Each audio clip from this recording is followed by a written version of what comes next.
Thanks for watching once again. Welcome to the Management Desk. There's another video, another insightful and educative session with a very good friend from one of the reputable investment institutions in Ghana. Here again, for those of you who are new to the channel, if you haven't yet subscribed, make sure you subscribe to the channel, because on the Management Desk we will give you or provide you relevant and practical financial information to help you in your personal finances as well as your business's financial management. So today, what are we talking about? So today we are going to talk about some tips to be a successful investor. Great. So I mean, it's going to be amazing. I don't want you to skip any part of this video. Let's get straight into it.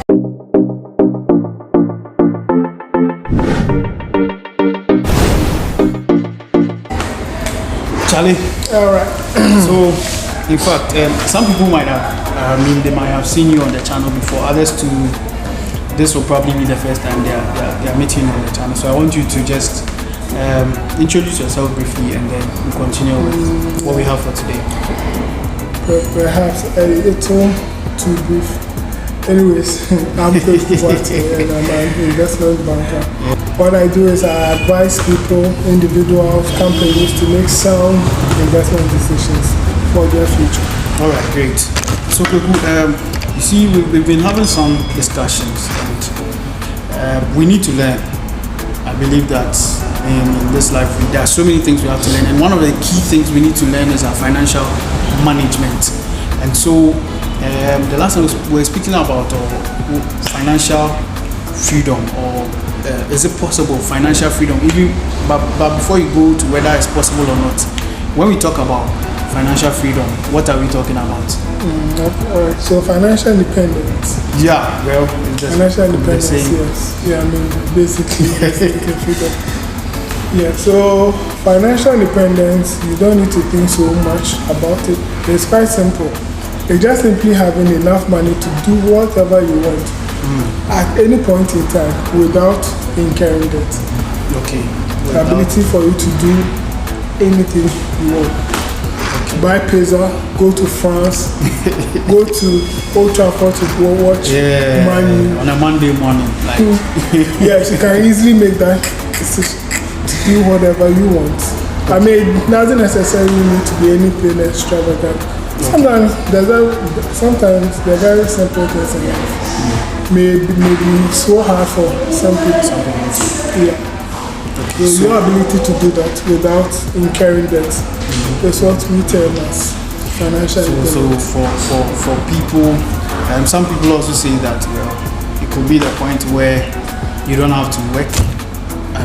Not necessarily work, but then you have put in place certain things that you don't have to even engage yourself. If you want to do it, then it's just at your own option. You feel like you want to do it. It's not like you can't survive without working. So is it possible, this financial independence, financial freedom we are talking about, is it possible? Yes, it is. Why do you think it's possible? Is it possible for everyone? Can everyone get to that level? It's not possible for everyone. Because some people have not learned the art of management. You can make a whole lot of money, but if you don't know how to manage it, you will lose it. Guys, take note. You can make a whole lot of money, but if you don't know how to manage it, you end up like a pauper as well. So at this point, if you are learning something, I just want you to hit on that like button and subscribe to the channel if you have still not done that yet. But let's look at it carefully. So how do I get to that level of financial independence or financial freedom? How do I get to that level if I want to? There are a lot of ways that you can do that. It's simply about making money. A lot of us, we tend to make money via our salaries, the income that we receive from our salaries. Some confident people are also able to establish businesses that also brings them some streams of income. Some people do work and they also have other they set up some other things that they do, which also brings in streams of income. However, the ideal thing is to manage them very well. How you manage the streams of income is so important. And one way that you can manage them well is through investment. Okay, because I was about to ask, earlier we spoke about the fact that it's not just about the money you make, but how you manage it. So if attaining financial independence has to do with making money, I was about to ask if that is it. I mean, that is all that has to do with financial independence. But yeah, it's good you are talking about the management bit. So this investment, let's look at investment in simple terms. What would you say to someone who is listening, a lay person, like if I want to understand investment in simple terms? Investment. Let me see. So for me, if I'm to explain what an investment is to a lay person, what I will simply tell the person is, or what investment is, you are simply foregoing current expenditures. Okay. Instead of you maybe spending your funds on something now, you are foregoing them now. So you are inevitably sacrificing what some present enjoyment or pleasure now for a future reward or gain. Wow. For a future reward or gain. So it means that basically investment could be in fact several areas of our lives where several areas. Could be school. A school is if you are going to school, is also an investment. Yes. If yourself, if you are building, if you are doing a business, it's also an investment. You could have spent the money anyways. Yeah. Yes. Okay. So now back to our main issue for today. How do I become that successful investor, or how would you even put it? Okay, all right. So, a successful investor, who is a successful investor? I think for me, a successful investor is someone who is able to achieve his or her target. Okay. If you set a target and you hit it, actually, I believe you are successful. Okay. However, it doesn't necessarily mean you set a target of maybe 10,000 in 10 years. Obviously you will be able to achieve it with relative ease. I mean, but I guess it's a measure. Yeah. Then success then becomes a measure. Yeah. What measure of success do we attribute to something? But we don't want to get into sure. Maybe that will be for another. Yes. I mean, we can do a session, guys. If you want us to do a whole session on a measure of success in terms of investment and all those things, we can do a separate video. So let us know in the comment section below, and then we'll be glad to have another session. And again, if there's any topic related to investment that you also want us to cover, I'll be very glad to do a whole session for you. So let me know in that comment section below. So Goku, let's get rolling as we talk about the tips for becoming a successful investor. Oh, okay. All right, good. Yeah, so one thing I want to touch on is that one of the reasons why we focus mainly on investment is it's not a whole lot of people who have the time. Okay. The time, I believe, the grace or lack to set up a business or go into a venture that can bring in multiple streams of income. So one basic thing that I believe everyone can do is to manage whatever they have judiciously. And I believe that is also very biblical. It's in the Bible. Remember I was reading the Bible sometime ago, and I'm sure everyone has come across when master gave, I don't know if it was 3 slaves or 5 slaves, I think 3 slaves. The master gave them talents. Okay. And he left. It was traveling. One went to, I don't know if he put it under the pillow or he went to take the ground and put it just dug a hole and then exactly. One started a business, one I think did something. Yeah, so when the master came, the master asked for what, called all of them to give an account, judgment day. Yes. And the first servant came. I think he had multiplied whatever he was given. The master was pleased. The second one too had something on it. Then the third said that master, I was so scared. I don't want to offend you. I respect you so much. I don't want to do anything to incur your wrath. So I want to put it. I want to hide it. So master, he gave me one habit, and the master was furious to the point that he even referred to him as wicked, and said that you could have done the most simple thing. You could have put it in a bank, and then I would have had some interest. So he took that one from him and gave it to the people that had what? Done something. So it tells you that for God to even bless you and reward you, you need to do something. You need to prove to him that you can manage the little you have. And one of the simple ways is investment. Wow. See, so this is interesting. It's obvious that some of us, we don't even have the cash to even start that business we want to start now.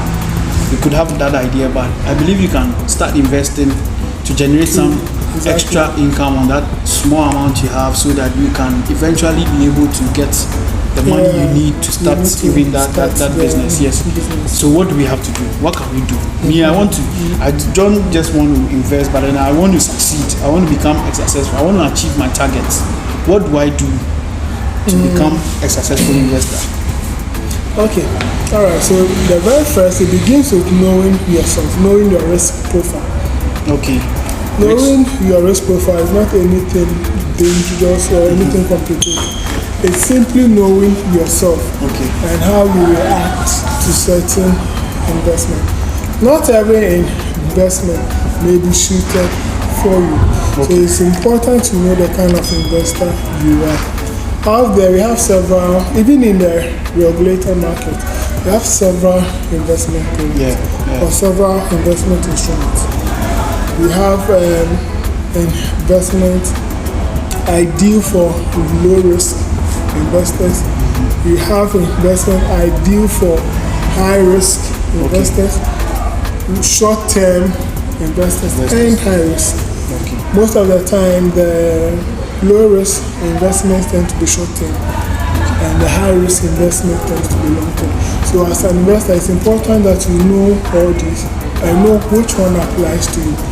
You are is the chances of you succeeding with an investment that you are comfortable with. If it is higher, you are likely to be more successful, because if you are comfortable with that investment, you are likely to be committed. Yeah, sure, of course. I mean, you are likely to be committed, doesn't become a problem. encouraged. I see. So if you say I should assess my risk profile, invariably what I see that I should know, that is the bit I want you to break down. Like, so how do I know? Yes. Okay, all right, good. So how would you, so how you are going to fare when you are in such an investment? So let's say you buy, say, shares of MTN. Okay, you bought shares of MTN. Let's say you bought 1,000 cedis. Okay. Bought of MTN shares. I remember when MTN came in at around 75 pesos, I think. Yeah.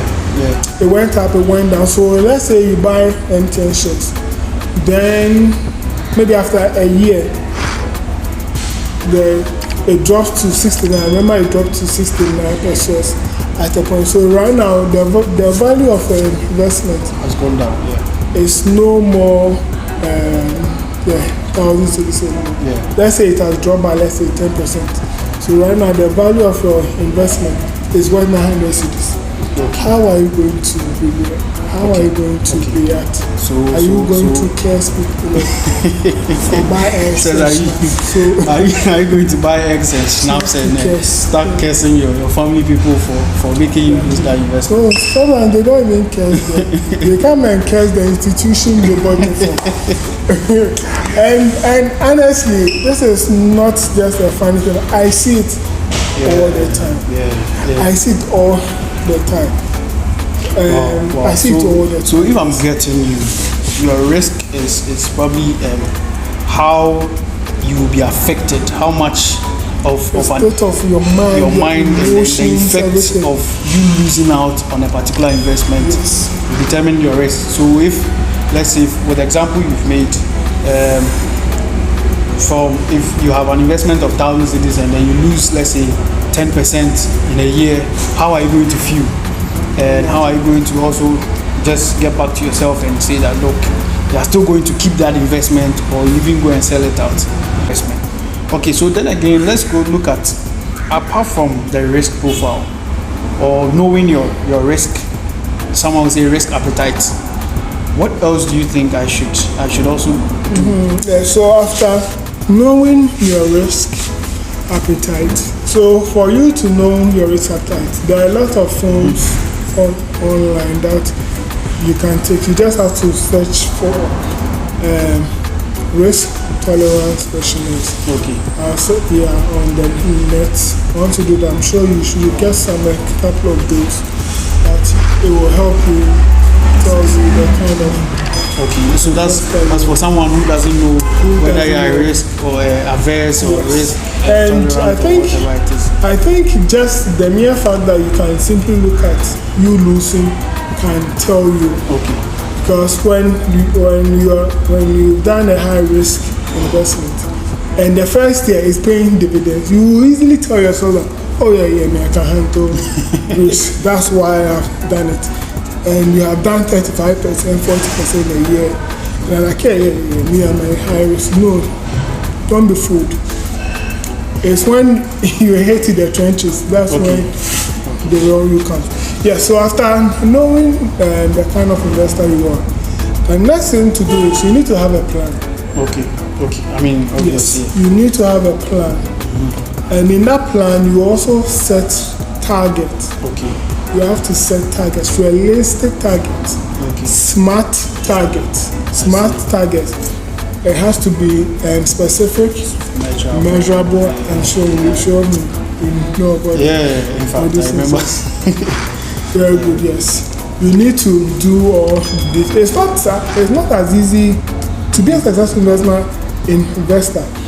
It's not necessarily about the front per se. Okay. It goes beyond that. Okay. So you set targets, you have a plan, and this is how you are going to achieve this target. It's going to help you. So let me use you as an example. Okay. I'm going to pick my investment calculator. Okay. To also help do some small planning and setting realistic targets. So let's say how much would you want to have in your investment account, or maybe cash that you have sitting in an investment in say 5 years. 5 years. 1 million won't be bad. 1 million. 1 million cedis. 1 million cedis won't be bad. That's what you want. That's what. Okay, and mind you, in setting these targets, that's a realistic target. Look at your current condition. Yeah. You just don't jump and say. You can say that in a prayer, but not in reality. No. Yeah, but we have to dream big. Am I not supposed to dream big? I mean. Okay, all right. So let's go with the dreaming big. Yeah. So I mean, let's look at how things will. All right, good. So 1 million in 1 million in 5 years. In 5 years. Okay, all right. Yeah, I believe you are a salary worker. Right? Yeah. So you could be putting money down, or you have the 1 million, or maybe have 500,000. No, I'm not starting. Like I want to start 2022. It's part of my resolutions to get. Oh, okay, I see. Okay, all right. So he wants to make $1 million. Yeah, in 5 years. Starting principal 0.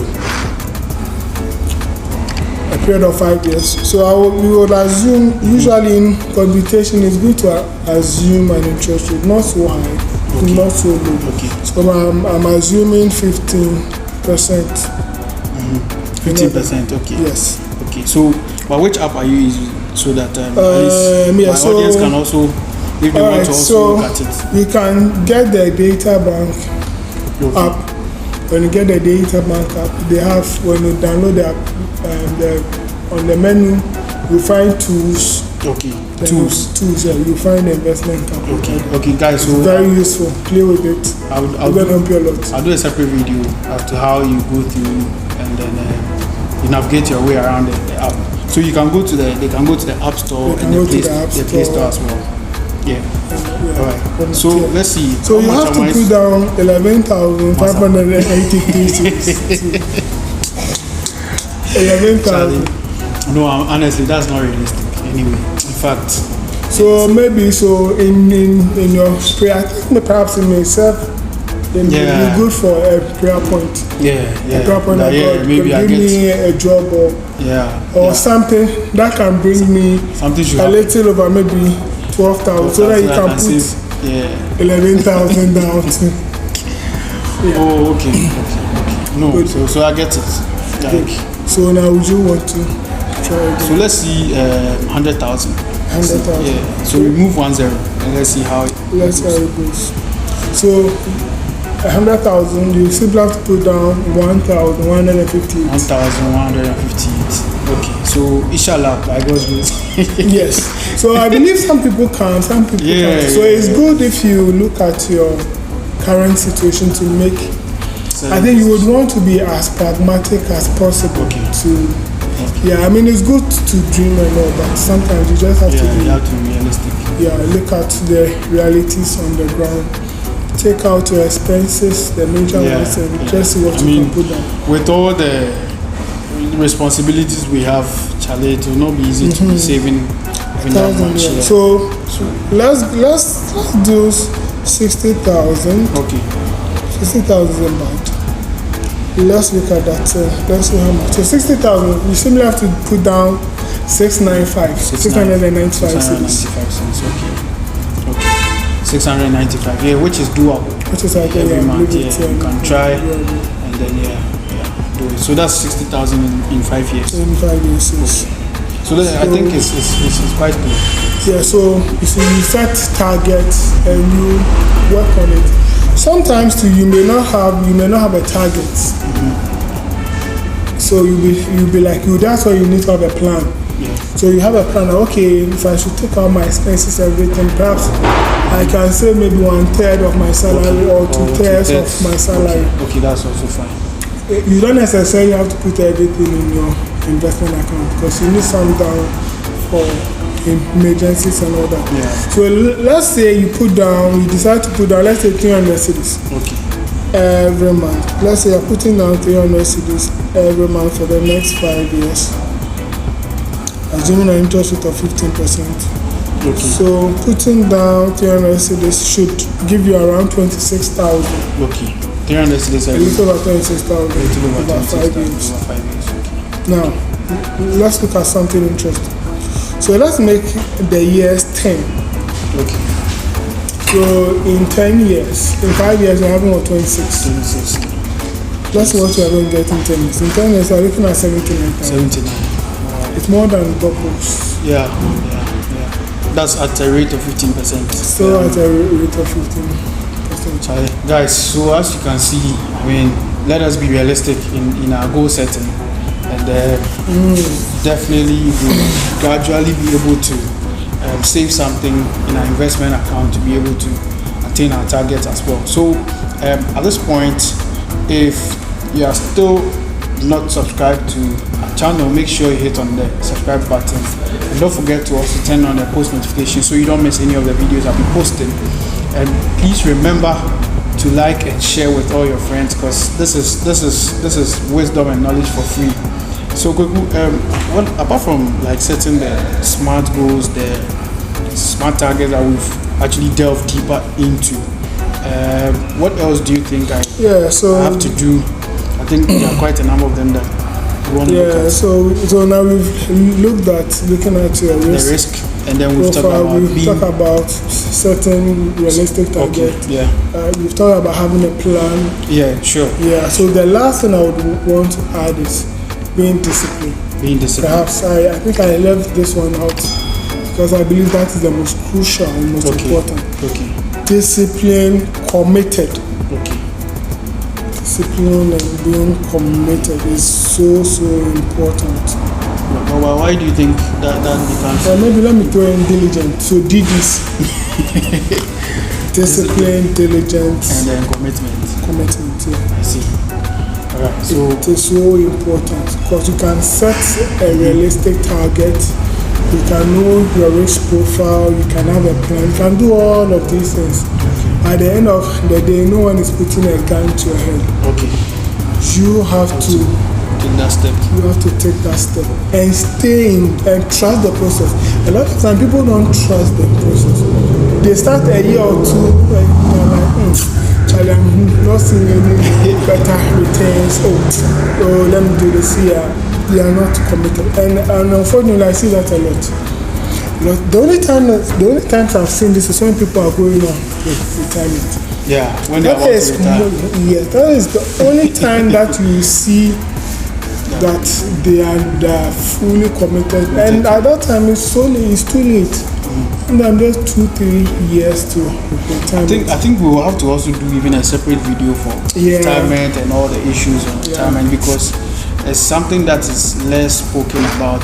People don't really regard, especially in a part of the world.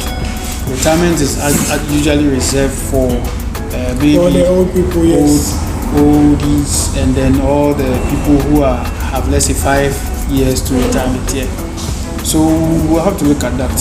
So anyway, Goku Charlie, this has been an insightful session, and then I just want your final words so that I probably bring this session to a close. So my final words, So as I said, being disciplined, diligent, is so important. I cannot overemphasize. It's so important because you can make a lot of money.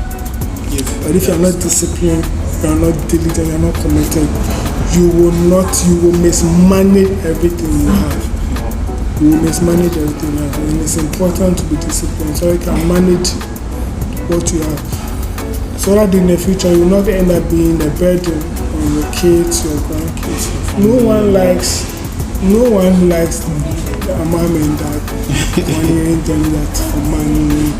I'm sick and I'm doing that. I mean, yes, it's we have it in our part of our world. We have to take care of them and all that. But unfortunately, things are hard. So it's also important that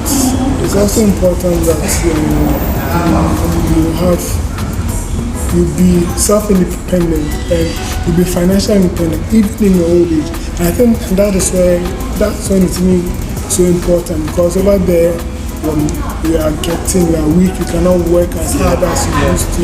You need to relax and enjoy life. I mean, you are in the twilight of your life. And the last thing you need is to be thinking about money and all those things.